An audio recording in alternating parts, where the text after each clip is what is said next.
Welcome to Free to Speak, the New Zealand Free Speech Union podcast. If you enjoy the show, subscribe for uncensored conversations and free speech news from New Zealand and beyond. Welcome to Free to Speak, the official podcast of the New Zealand Free Speech Union. My name is Dane Giraud. I am a council member of the Free Speech Union and your host. And joining me today is fellow council member Douglas Brown, or the man with the pāhau. Give us a bit of background on your new name. Thank you, Shubs. So I've been doing a bit of appearing on Shubs Says, and young Shubs has noticed my facial hair and its length, which is getting a bit longer. Not the longest it's been, I will say, but it's getting there, and has now started calling me the man with the pāhau. So Mr. Giraud has kindly noticed that, and it seems to be sticking. It's a pretty cool name. Like, I can imagine, you know, when I hear the man with the pāhau, I imagine like someone in the with the beard, or with like the Clint Eastwood poncho, you know, like, yeah. That could be on your INS campaign poster. Actually, maybe we should get a Free Speech Union poncho. And instead of the man with no name, the man with the pāhau. the pāhau and the poncho. So there you go. Well, we're not going to be talking about fashion and facial hair. That's a disappointment. Yeah, no. So this is going to be a bit of a different sort of episode, a fun one. I mean, they're all fun, but sometimes we just like to talk amongst ourselves and talk around the world and all various topics that are happening. So we've had a busy one this week with the VPNs. Now, I want to get to the bottom of that, and I want Douglas to help me, because how much did Erica Stanford know? Like, that's the mystery here, but we'll get to that. Way more than she is letting on. Okay, well, way more. Okay, there's a teaser. There's a teaser for you people. And the next one is a Citizen Vigilante, which is the anti-migrant action film that is being banned in Europe. We're just going to talk about film censorship and this film in particular. Obviously, I'm in the film industry, so film censorship is something I'm very interested in. And our last topic is going to be moves in the UK to alter the algorithms so that preferred news sites are given priority on YouTube and other sites. The government over there is considering forcing, all in the name of combating disinformation, forcing various sites or all the sites to prioritize the BBC and other trusted news sites. So we'll get into that one too. That one is scary as hell, actually. Well, in the shock announcement, Free to Speak is now a trusted site, and we are for it. There's every chance that's going to happen. So anyway, let's start. Everyone is forced to watch us every week. Well, let's go. Well, you know, our ratings aren't too bad to be. Well, no, we're doing all right. They're going to skyrocket now. I think it's this. I really do think it's the beards. It's the beards. You know, you've got the pāhau, and I've got the. You've got it too. I've got the Allman Brothers. I'm noticing the moustache is coming along nicely. Yes. Yeah. So okay. So let's start with VPNs, and let's really just set it up completely. What is a VPN? A VPN is short for virtual private network. A virtual private network routes the connection, the traffic, the internet traffic from your digital device, be it a phone, an iPad, a tablet, a computer, through a server that is not the internet service provider's server, to the website that you want to access. Website, file transfer site, any particular site that you're trying to access. It obfuscates, it hides what you're actually accessing. The internet service provider simply sees that you are accessing the VPN's IP. The site that you're accessing only sees that you are coming from a particular IP, Internet Protocol address. It is the digital address that your computer or your digital device has on the internet. It's when your device accesses a website, it tells the website, I'm coming from, and it's usually got a number of 49, say, 672 681 dot whatever, and it tells them that it's a New Zealand address. In fact, it will bring it back specifically not just to your house, or it will come back to your computer, or to your tablet, or to your phone, or to your fridge, or to any number of devices within your house. If I look into my router at the moment, I think I'll probably find there's about 25 or 30 devices that have IPs, local IPs within my house. And those that are able to access the internet, if they access a website, that the IP, the external IP, will be visible to the website. The internet protocol address will be visible to the website. And that can be traced back to through the internet service provider that I use, to not just me, but to the actual device. And Okay. so, Yep. And so this is a product that is has, it's on the market. It's been sold. I've actually subscribed to a VPN in the past. I don't have one at the moment. I used to use it to look at news overseas and different news services that weren't really available here. It really made the web getting past worldwide, didn't it? geo-blocking. You were using it to get past what we call geo-blocking. Yes. A news provider will say, we are only going to make these certain things available, or our content available to people in our country or a particular country. YouTube has protections on it for some videos. You can only access some videos in some countries. And to get past geo-blocking, you will say, what you call it, spoofing. You come in and you'll access through a server on your VPN through the United States, or through Mexico, or through Germany, or through Britain. And it will allow you to access geo-blocked content in that country. And that's a very, very common feature for using that. In the old days, when you wanted to access Netflix before it got overseas, you would get past the geo-blocking by using a VPN to get in through the United States servers. And that's how you'd access Netflix. Now, there are different types of VPN that you can use. It's not just about getting around geo-blocking and accessing content that you can't access otherwise. VPNs are also very, very useful for work. Let's say I have a laptop that I use for work. I have a work server. I can put a VPN on my computer that creates what we call a tunnel, and it has direct access from my computer straight back to my server at work, and that is encrypted. In other words, there's no way that others can get in there, and it is private, entirely secure, and that is my own virtual private network. It's not provided by someone else. I've created it myself, and it's entirely secure. There are virtual private networks which I can use for getting past things like the Great Firewall of China is popular. When you're traveling, you can use it. I have a virtual private network on my phone. When I leave the trusted security of my own personal Wi-Fi, my phone automatically goes to a virtual private network. Why does it do that? Well, because, for example, if I'm accessing my bank data, my banking services, there is a way in which people with sufficient technical ability can intercept the data and going from my phone to the ISP and possibly steal the login details for my banking data. Not necessarily easy, but possible. And so there are a number of ways in which I can do that, where I can access legitimately. We're not talking about doing this for nefarious purposes. There are nefarious purposes. Piracy is a big reason to have a VPN. If you want to pirate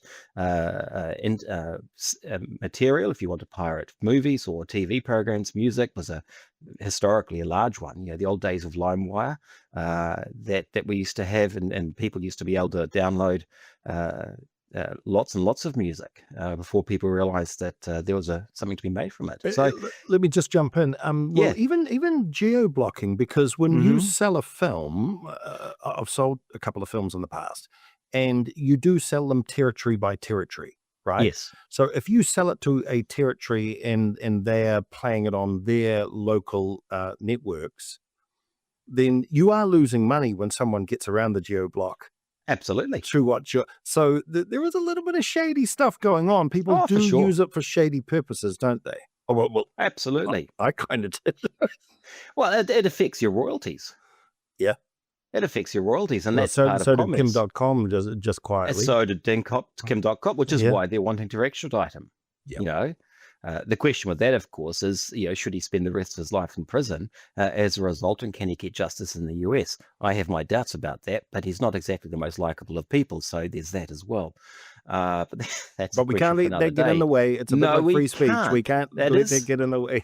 And that is exactly right. And justice should take place. So VPNs play an important role, especially in security. They are exceptionally important. And for people in countries where there are dictatorial regimes, North Korea, China, Iran, Democratic Republic of Congo, Yemen, places where internet is not free like we expect it to be, they are a vital part of the internet structure, so that you can access the internet without worrying that you are going to be spied upon, because it's really easy to spy on people from an internet service provider basis. You can literally, in New Zealand, the government could literally install surveillance software down at your local exchange and monitor all of our software, all of our internet access quite easily. It wouldn't be difficult at all. Well, some of the countries that you just listed have banned VPNs. I don't believe China has VPNs. Iran definitely would not have VPNs. Not legally anyway. No, not legally anyway. So the reason why we're talking about VPNs is that there's National is looking at banning social media for under-16s. And it's come up that there was talk of a VPN ban, which of course is what the UK wants to do for their own social media under-16 ban. Or under 18, I think they're even considering over there. I don't know whether a mixture with them. It's a ban for under-16s and a curfew for under-18s.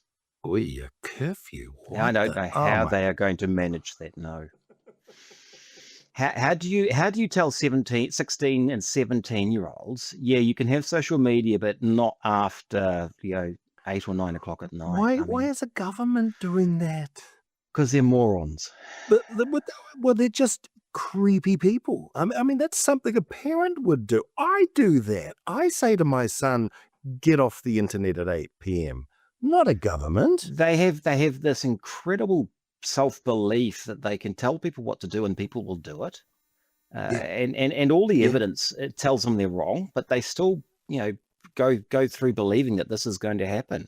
It's incredible. Mind-boggling. But so anyway, so there was talk that we considered or have been considering, when I say we, the National Party have been considering the VPN ban. So talk us through what came out this week on that. Yeah. So it may have been a bit of a beat up, but I don't believe it was. It came out in the Post Tuesday morning that they'd been asking questions about it. And it sounds like, in fact, there was a bit of a leak that this was on the table and this was going to go to cabinet. And the Post may have jumped the gun a bit and putting to Erica Stanford's office on Monday night, are you going to do this? And before even waiting for an answer, they've come out and said this is what she's looking at. By mid-morning, the story had changed because she's come out and said no. ACT and New Zealand First together have said, get real, this is not happening.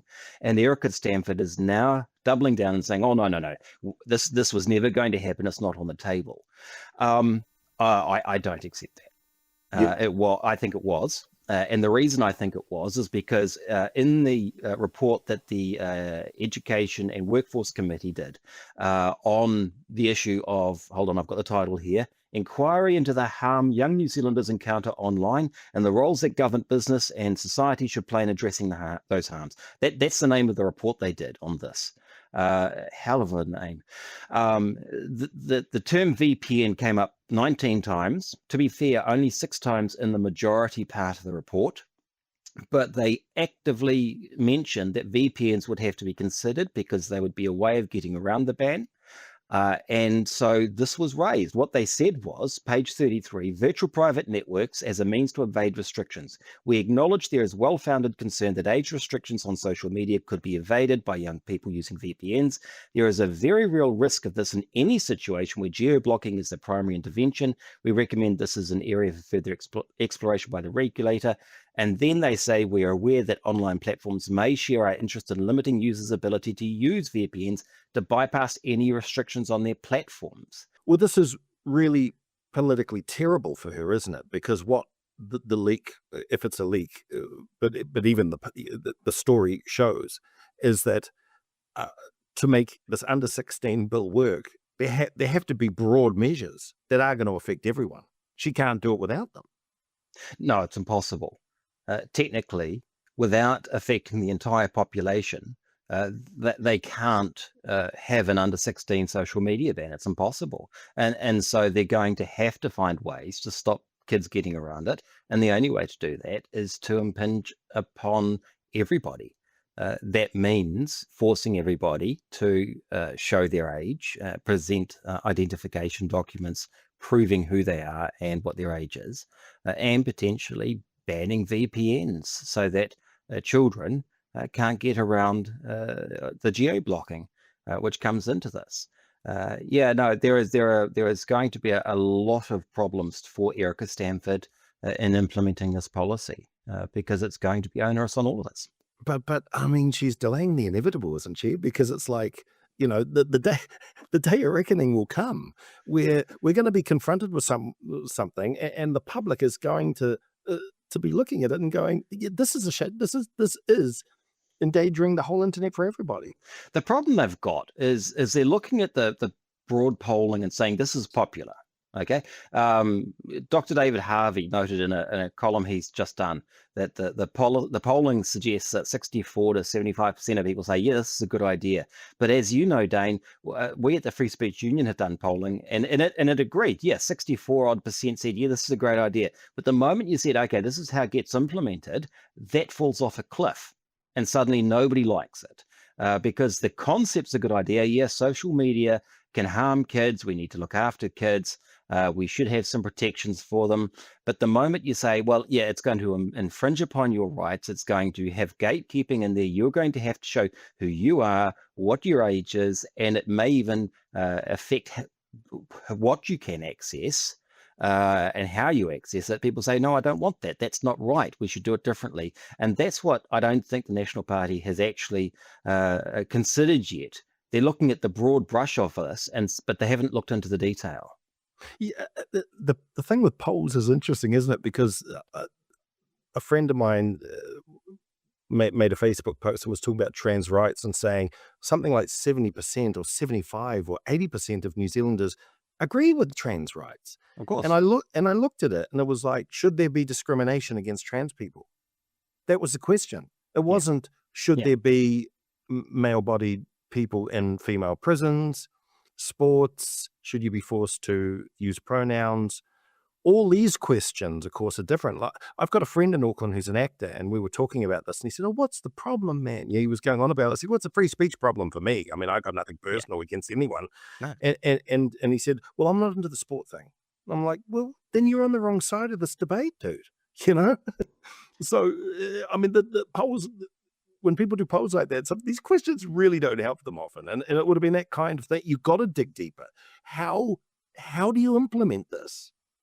And look, I mean, when it comes to polls, my favorite is still Yes Minister or Yes Prime Minister when Sir Humphrey teaches Bernard a lesson. It's all about how you ask the questions. And you can get the same person asking them different questions on the same topic, and they can come to two completely different answers while being completely internally consistent. It is about how you ask them. If you say trans rights are human rights, yes, they are. Should we treat trans people the same and discriminate against them? No, we should not. Do we agree that social media can be harmful for kids? Of course it can in some situations, but so can text messaging. So can school. Do we ban schools? No, we don't. Why? Because then we drill down into, okay, what are the actual harms?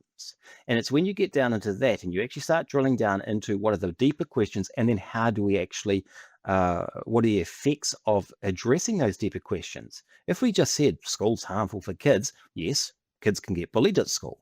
and that's harmful for those kids.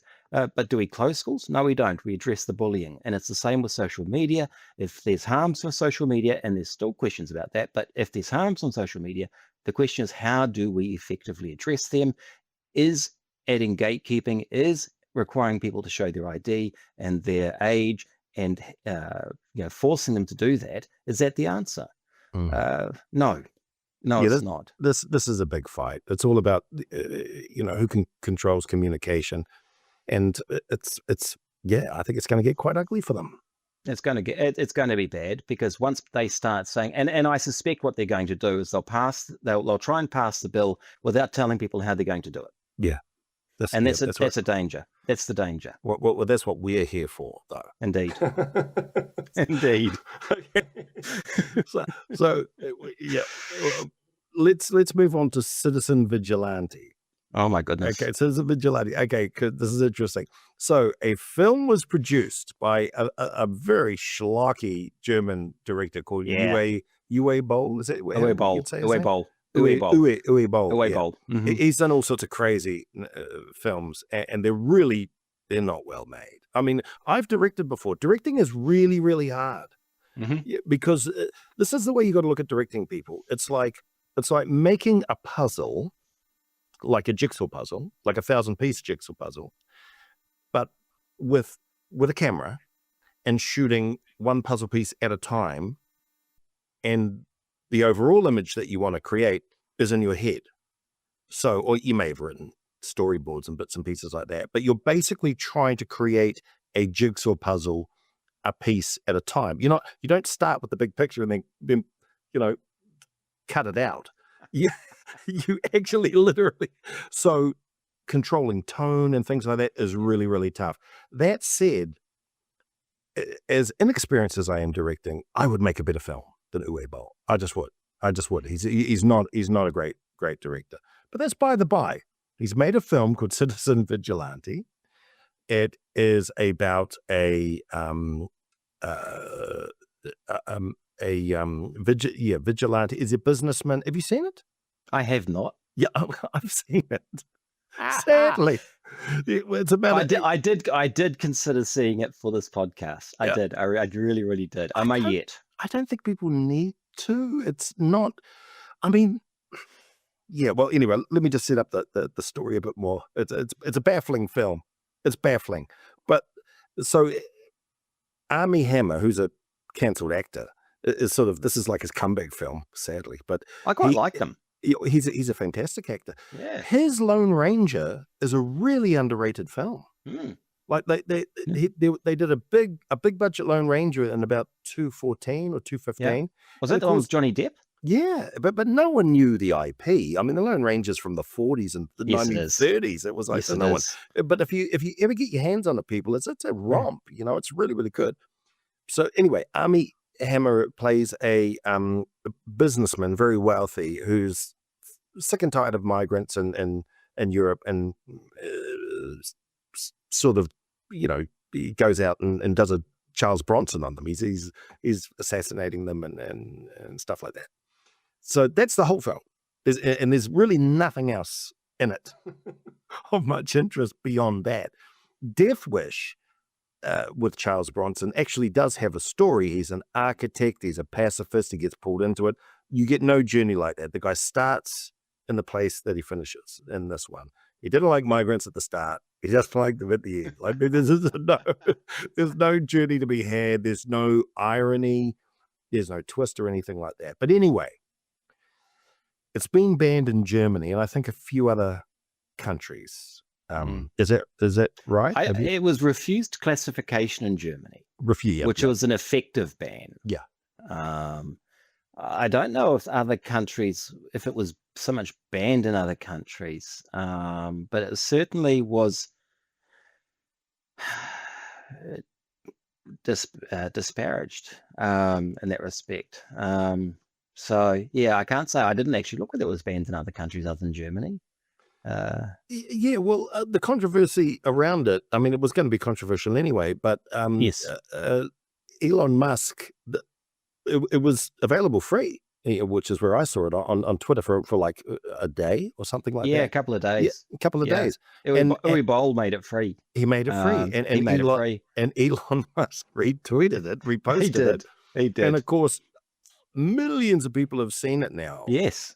And and this is the classic Streisand effect in practice, isn't it? Because this is a film that doesn't deserve much attention, but It's a number one purchase on Apple Video and Amazon Prime for a while. Yeah, Number one purchase.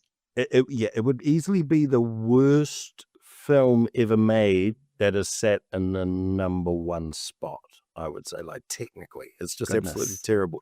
But the issue with it is, and this is the whole censorship thing, and this is a theory that I'm starting to sort of cook up in my head.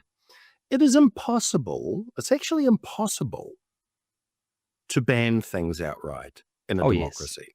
Yes, it is. If you believe in censorship, you really have to say, okay, well, we're ending democracy, because Elon Musk will retweet it or repost it. Bootleg copies that could happen underground in, I guess, Iran and places like that. But people will find a way. There will be pockets of resistance continuously to product like this. In fact, it will become a hotter property. It'll become a hotter property.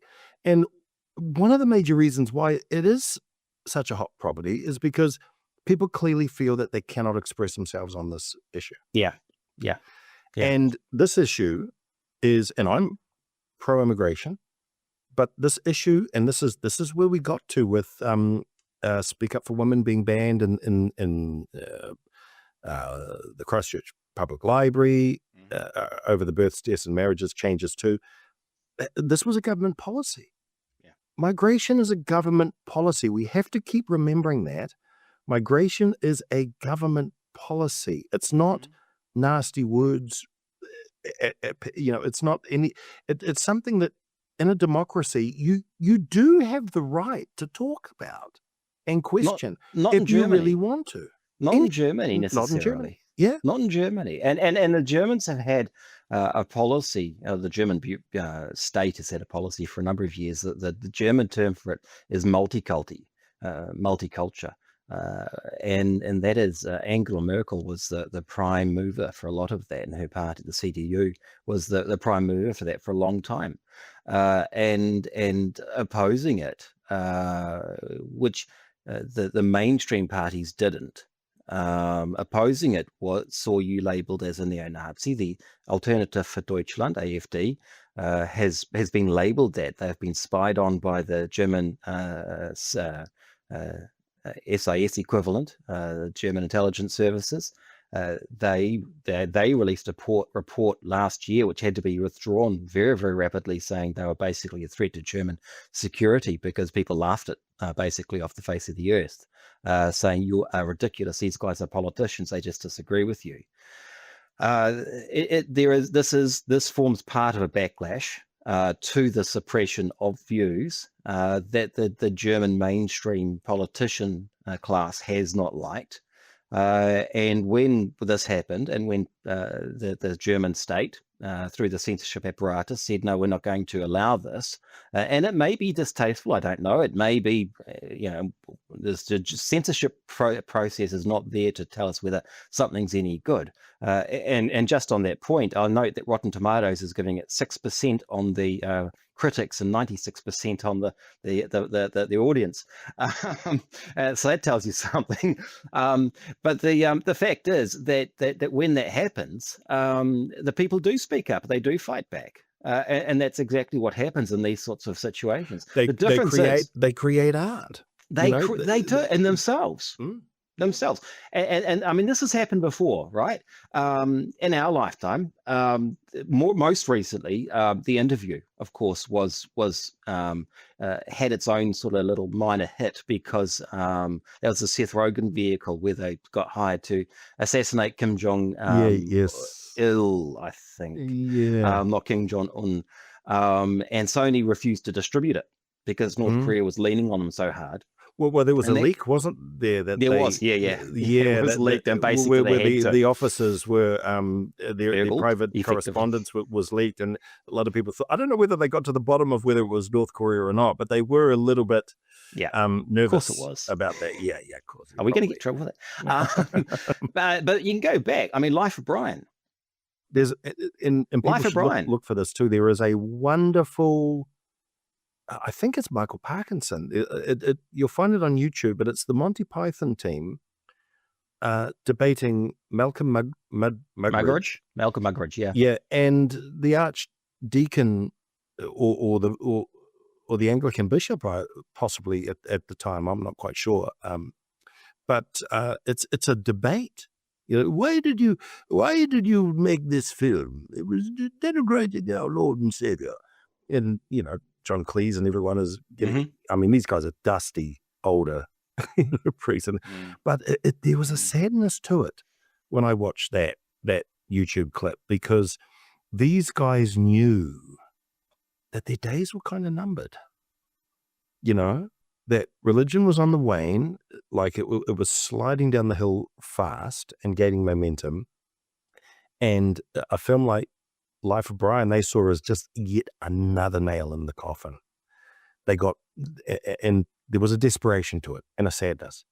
As a younger man, I would have been like, yeah, man, stick it to them. But like as an older man, looking at them and knowing what they have to lose, it's a little bit of a different experience for me watching, which I find interesting. Interestingly enough, slight segue though, Life of Brian, the controversy made it more popular, right? And it's genuinely funny. Last Temptation of Christ, Last Temptation of Christ, the controversy didn't really make it a lot more popular. And if you think about it, Mel Gibson's The Passion of the Christ also aroused a lot of controversy, especially with its heavy Catholicism. But it was a smash hit. Not a critical hit, but a smash hit, both with the Catholic community and the evangelical community. Loved it. Not, and it's very heavily on its Catholic pageantry. But they just loved the fact that it was homage to the Passion. And so, you can go both ways with that. But it helps, as per Citizen Vigilante, it helps to have some artistic merit, But Life of Brian was 1980, 79, 80.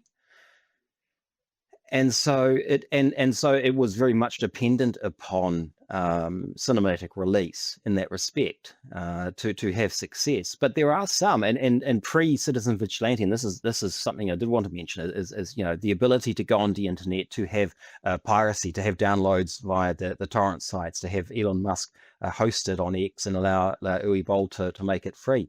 If we go back to some of the more schlocky ones, Cannibal Holocaust or Ilsa, She-Wolf of the SS, which I don't think have, you will know better than I, as to whether there's artistic merit. My view is no. But they to this day are cult classics, emphasis on the word cult more than classic, and are still distributed, at least hand to hand. And privately and on download sites. And so it does, the controversy does drive their popularity more than it does actually their artistic merit. The mere fact that they were banned or they were made popular, it drives their popularity from long after their release value.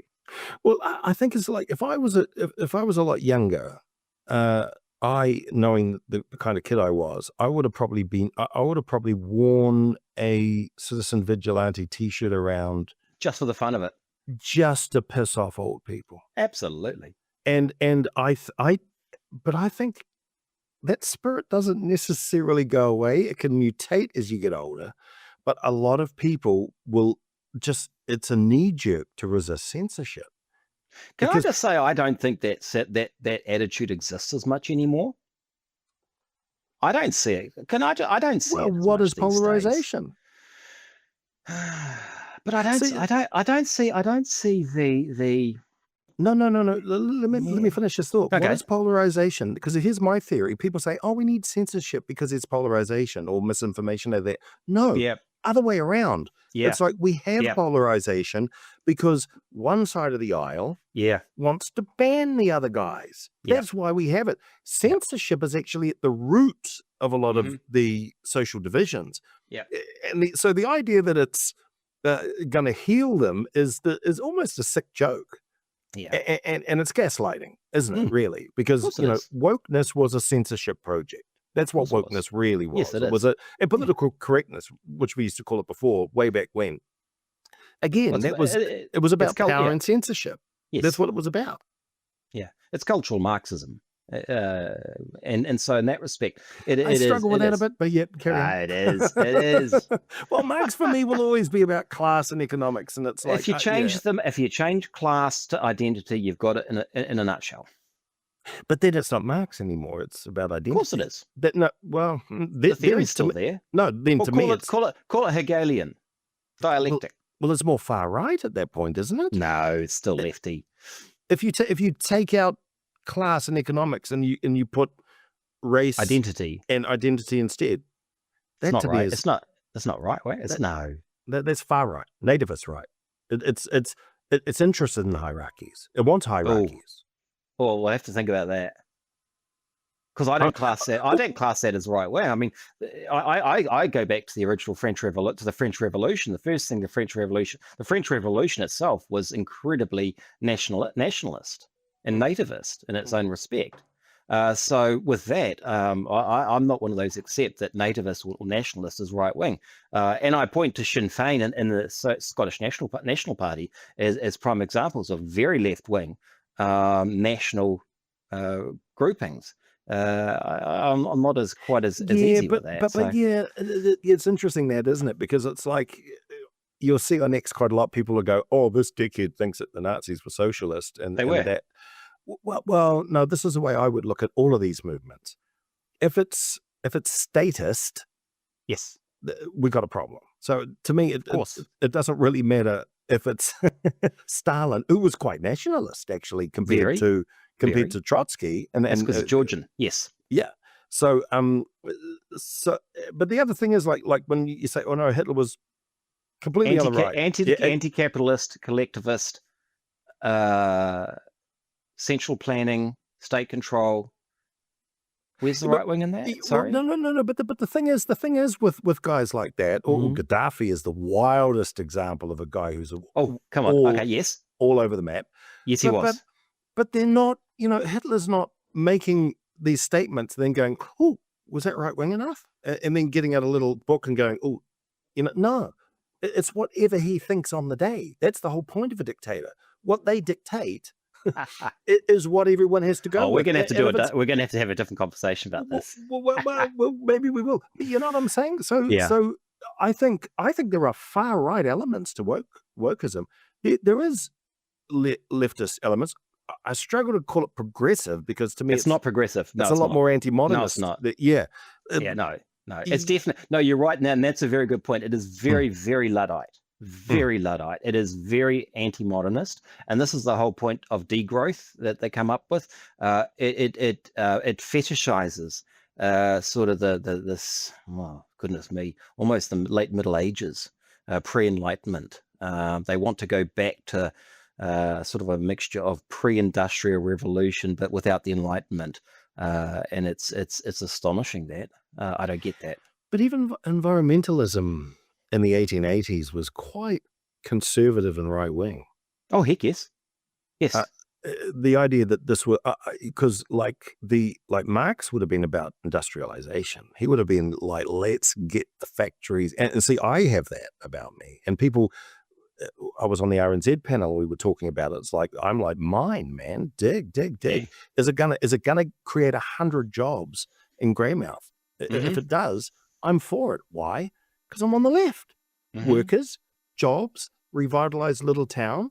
Why wouldn't I want that? I don't care about a snail. I don't care about which they ended up cooking anyway. I worked on that case. I actually worked on that case, believe it or not. Oh, the snail The snail controversy. case, yeah, I actually worked on that case. Well, could you give us a little bit of snail controversy? I worked for 2 clients on that case, and it went on for well over a year. It was fascinating, and they actually came up to a really good decision and a good outcome. And then in the end, they moved the snails, and a lot of them, or most of them, were one day left in an incubator, and the incubator, from memory, was turned up too high, and they all got cooked. Wow. Yeah. Anyway.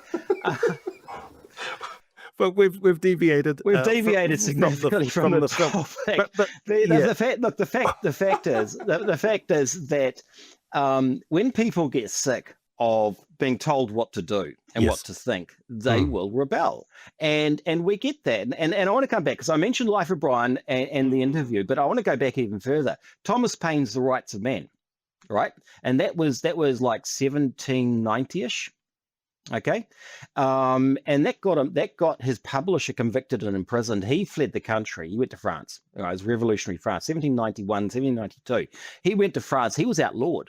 We ended up in the United States. He was in the United States for a while as well, and it became hugely popular because of the controversy.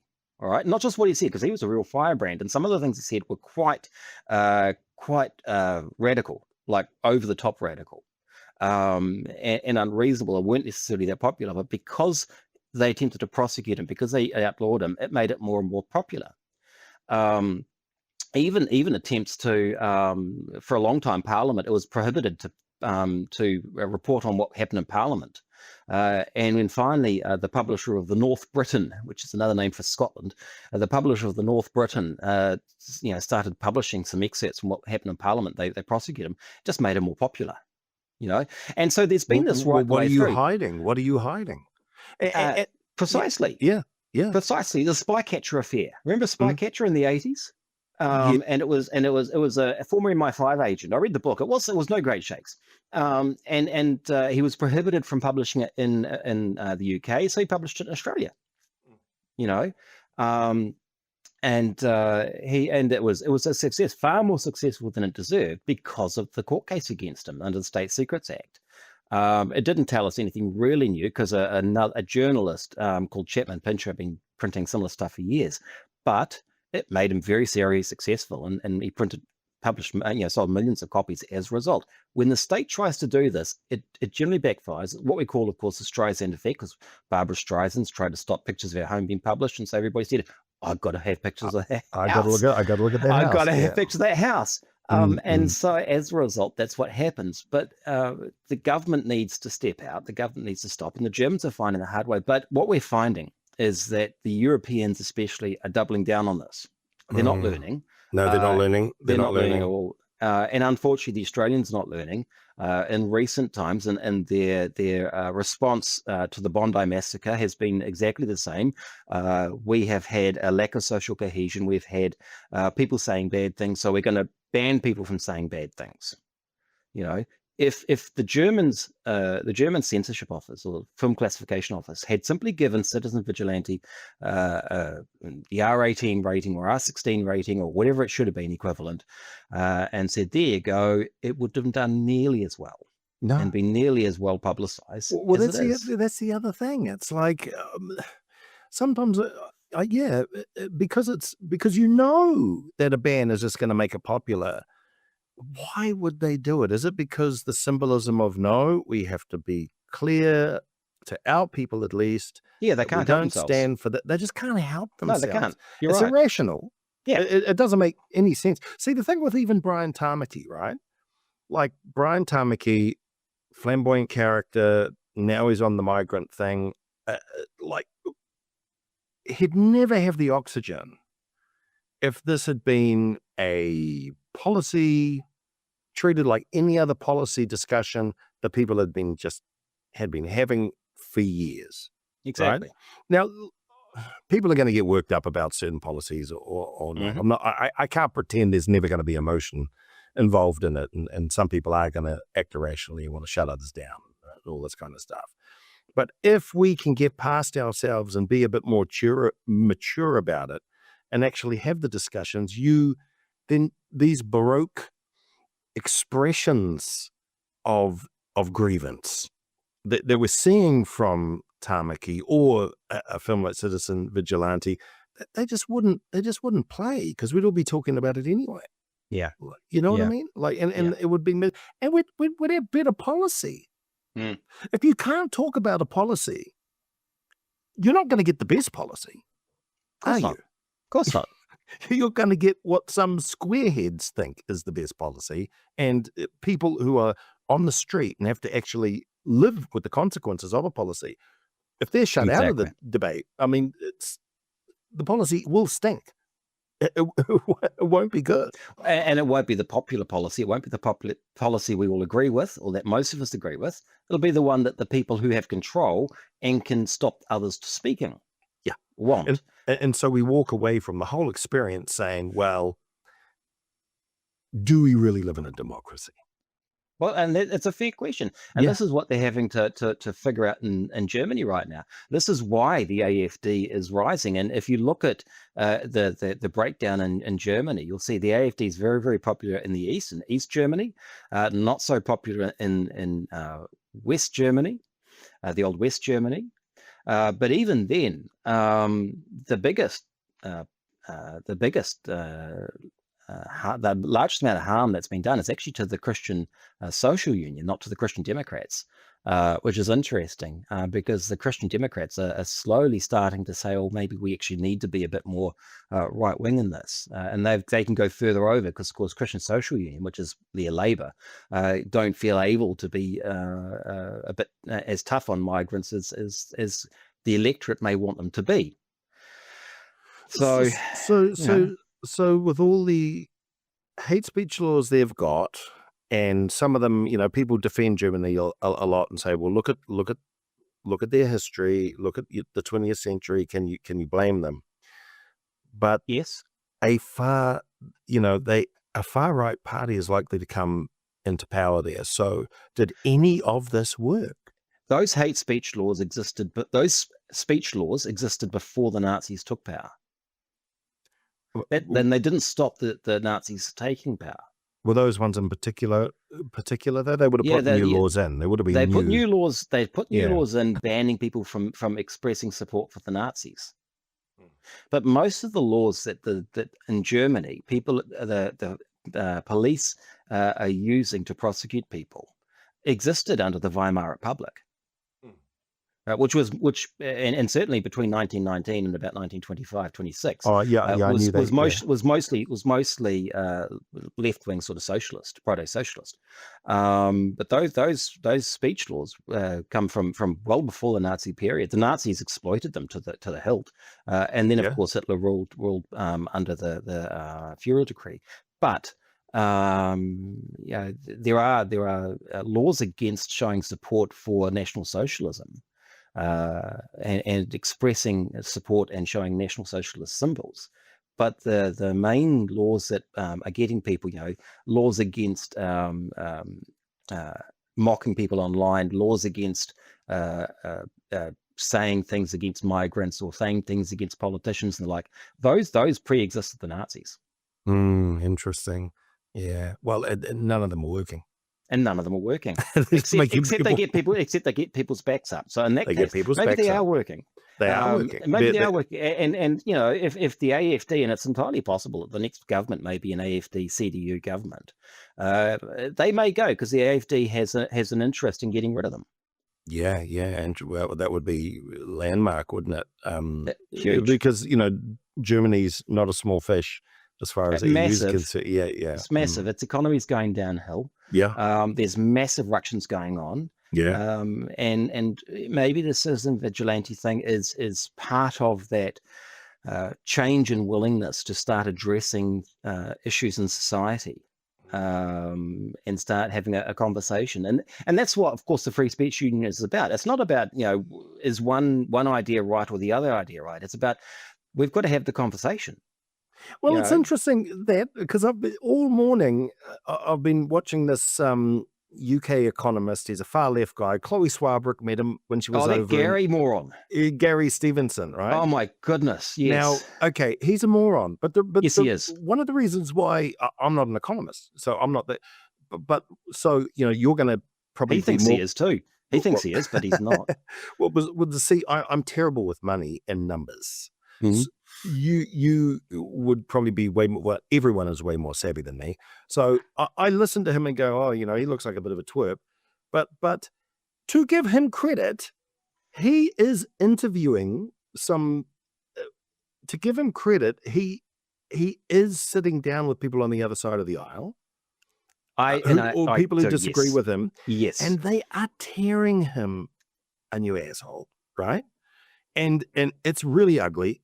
He's fighting. He doesn't. I don't think he gets. Sorry, I'm going to interrupt you. I don't think he understands that he's getting he is bodied. Torn a new one. Yeah, I don't think he understands that. Keep going, though. He might not understand it, but boy, is it doing us a service. Because we're looking at it and going, oh, well, he just got absolutely owned here. We need that. We need to see people get owned. And the reason why many people, won't do even this podcast, or because they don't want to get owned. But they're worried that they may own me, but they don't. They're concerned if there's any risk, they won't come near it because they must know that their ideas are brittle.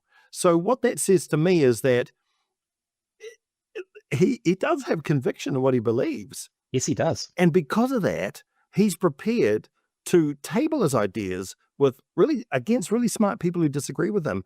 And we're getting this amazing service done because we're seeing him being taken apart. And that was always the whole point of free speech. It was always the point. We need to kick the tires of all these ideas, these policies, these fads, these cultural developments. We need to be constantly kicking the tires of all that stuff. Yeah. And you make a good point, because at least, and you got to give him credit, because he's willing to go up against people who disagree with him, because the people he gets his ideas from, the people he reads and who he formulates his ideas from, aren't willing to do the same thing often. That's right. Yeah. And one of the things that I always say is, look, I could be wrong. And maybe it's after 20 plus years working in the courts, where I have to stand up and politely and thoughtfully and coherently, with a judge listening who's making the decision, not me, put my argument. And often, because I'm a defense lawyer, I've got the police or the Crown and the judge against me, having a go at me and having to fight back, but do it politely, and get used to losing, as my first boss said. It's one of the first things he said to me: Douglas, get used to losing. Not just because most of our clients are guilty, but easier said than done. This is it. Yeah. This is it. You have to get used to it. You have to do it, in a way that is noble and civil. And if you are wrong, admit it. If you aren't wrong and you get handed your rear end, go back and form a stronger argument. Now, fortunately, in the criminal sphere, we generally have the ability to appeal. And so if we do lose, we can go on and try again, and try have another try to get it right the second time, or whatever. Get it right the second time if we can. Yeah. Sometimes that's not possible. Yeah. And you've screwed it up. But this guy is at least has the courage of his convictions to go out there and try and say, look, I've got this. And he's a believer. He is, and he's getting torn apart, and he's absolutely wrong. And he's absolutely wrong. Yeah. but full credit to him on that. Full credit to him. I wish more would do that. Yeah, you're allowed to have bad ideas. We're all allowed to have bad ideas. You gotta, they gotta be tested, and you gotta test yourself. So look, we're running out of time already, because you and I, we just have such a great time together. So let's move on to because if people are wondering, our phone calls are the same and go on for way longer than they should. So let's look at our third topic, which is Trusted connected news. to a lot of this stuff. Yeah. The idea and the chutzpah to put something like this forward. The UK is considering forcing platforms to privilege certain news outlets and media sites to combat misinformation. So talk us through. I will say I give the Labour government in the UK full credit. They are way more open than the National Party is about what they're doing and why they're doing it. Okay, they are actually explaining in full detail that this is a step to control the media, control social media. They want to control the algorithms. They want to make sure that what is getting to not just under-16s but everybody is trusted, controlled, is reliable and isn't misinformation, disinformation, and advances what they call media literacy, and uses what they call, hold on, there's a term here, and I've got it written down here, preferred, it's PSM, and it's public service media. Now, public service media are those media organizations who have been approved under their broadcasting law as those who have a higher regulatory burden to actually create what they deem as impartial, and this is where Ofcom comes in, which is their regulator, supposedly impartial media. Which, to paraphrase, and what they basically mean is highly partial. But highly partial from their point of view. The BBC is supposedly impartial, but there is nobody on this planet who thinks the BBC is impartial. Especially when it comes to Israel, Palestine, some horrendous reporting. They have been debunked time and time again. And the only people who think they are impartial is the BBC. And so what they're going to do, but because they have the statutory role, the government has the ability to ignore all of that and say, well, because we've said they're impartial, therefore they are impartial, and we are going to pass legislation that says that social media has to prioritize information put out by these sources. Now, there's two reasons for that. One, it's to counter misinformation and disinformation from people who we don't like because these guys are impartial and nobody else is. Two, it is for social cohesion purposes. Three, it's to protect democracy. Okay. There's other reasons as well. It gives them control. All right. It allows them to and this, they're quite blatant about this. Right. They're doing a survey at the moment where the questions are basically, if the government is going to do this, should they do it all the time or only in times of social unrest? I'm sorry, all the time? All times of social unrest? That's, for goodness sakes.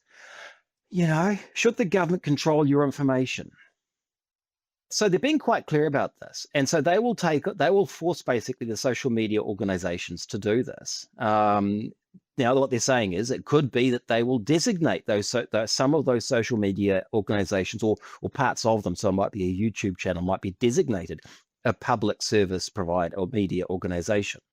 And it will, and they will be given priority. In other words, X and Facebook and YouTube and any other social media organization will be forced to prioritize the content from those groups. So, okay, now algorithms, like a good example is this morning, I looked at that Economist. I watched one of his clips, and then I've been just bombarded with clips with this twerp all day. And I'm like, I do never want to see your face again. Sorry. That seems a bit mean, but so it's effective. Now, would the Joe Rogans, who are never going to be prioritized, people will still find them though, won't they? If they look. Will they look? No, not necessarily. Yeah, but see, we've been talking about resistance and everything. If people know that what's coming up on their feed is what they want you to watch, you're going to avoid that if you can, aren't you? Yeah, unless you're someone that's not political, exactly. You're just exactly. There'll be the people, and there you go, who are you start getting news from sources, and you're not going actively looking for news sources. Because how many of us are that engaged? Even myself, I'm not terribly engaged in a lot of politics. Like I'm engaged. You are definitely. I'm engaged in very, very niche areas, but that doesn't mean that I can get necessarily pulled in, because I just, the other thing is, here's my media story, man. I was in a band, right, when I was between the ages of 18 and 23, and I was a professional musician. So Goodness me. Yeah, didn't you know that? No, I didn't. Yeah, I was a professional musician, glam rock, heavy metal band. Good on you. I approve. So we were in South Auckland, right, for a while, because we were brought up there. Then we moved into the big city, and we started gigging around town. Now, the Courier, the local paper, wanted to do a piece on us. And none of us, I can't remember that, that's so long ago, but only our drummer, Ralphie, could front for them. So they were going to come around and do a little piece on Ralphie. So, and he was going to speak for the band. That was very brave of you, letting the drummer near anybody. Well, that's right. But the story doesn't end well for him. So we end up, the courier comes out, we're all like, we got to do, and the story was just so full of, the reporter got everything wrong and said, and talked about Ralphie playing guitar, a tennis racket in front of the mirror when he was a kid. He denied he had said any of that. And we were like, you made this about you. And he said, I really, really didn't. And of course, we didn't believe him at the time and just thought, you stole our limelight, and got really, really upset. But he swore that he was misrepresented. And what I took away from that was, if they can misrepresent a group of 17-year-olds in Manurewa and their little garage band, what are they going to do about with our politicians, with our social issues, with our, So I think mistrust is it's not necessarily cynical. I think it's a healthy default.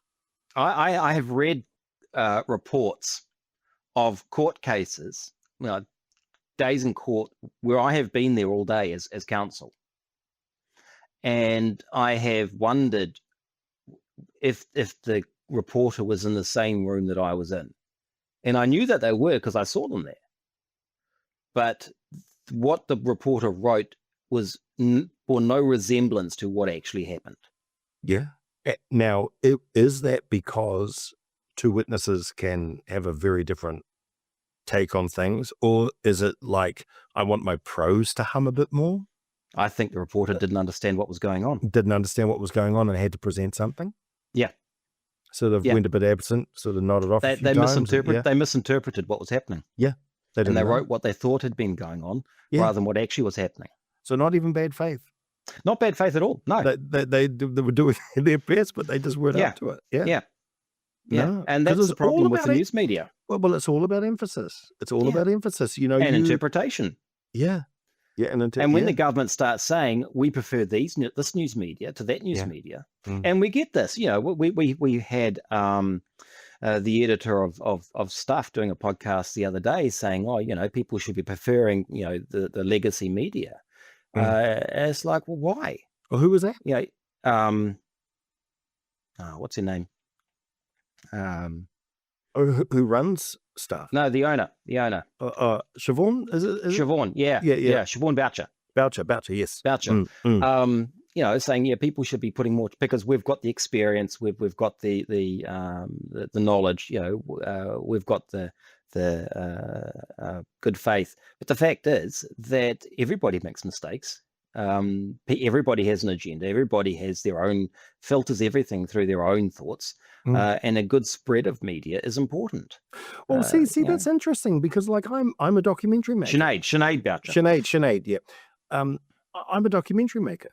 I make documentary. I'm very experienced now. I've been doing it for like 18, 20 years. I've made documentary series. I've done one-off documentaries for NZ On Air and all sorts of things. I would never say people should really watch my documentaries because I know what I'm doing. That kid that made the documentary, don't watch his documentary. You should really be watching my one. It's factual content. I wouldn't think that. I'd think, well, I made a documentary and he made a documentary.